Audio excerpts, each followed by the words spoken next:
laneti kalacak. Bana masal anlatma. Ne istersin onu söyle.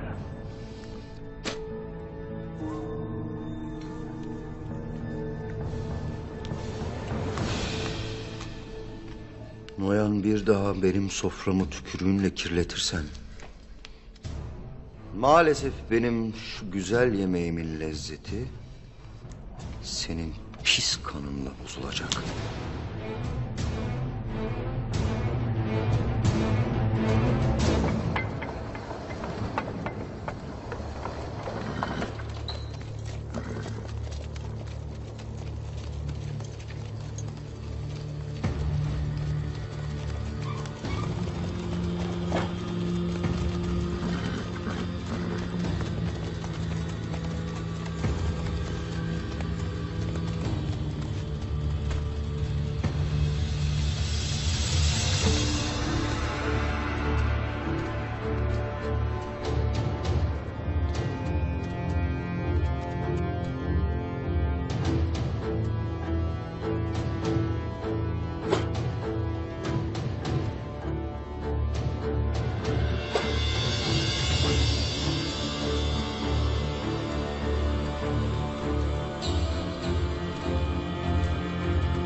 Esselamu aleyküm. Ve aleykümselam.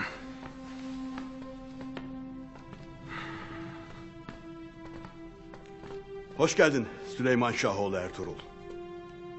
Hoş gördük. İnşallah yolculuğun hayırlı geçmiştir. Çok şükür. Murad ettiğim her şeyi buldum. Bunları biz duymayacağız evlat. Ya kim duyacak? Bize müsaade.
Hoş geldin Süleyman Şahoğlu Ertuğrul.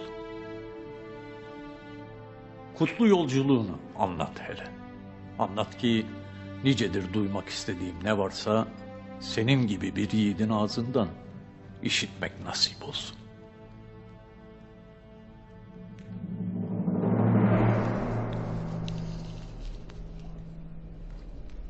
Ah Noyan ağa. Ertuğrul sana ne yapmış böyle?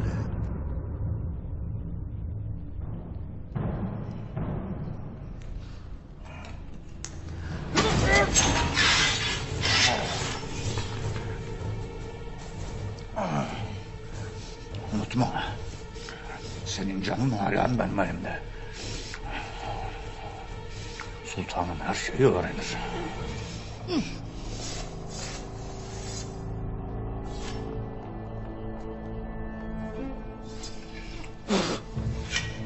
Şimdi adam gibi yemeğimizi yiyelim.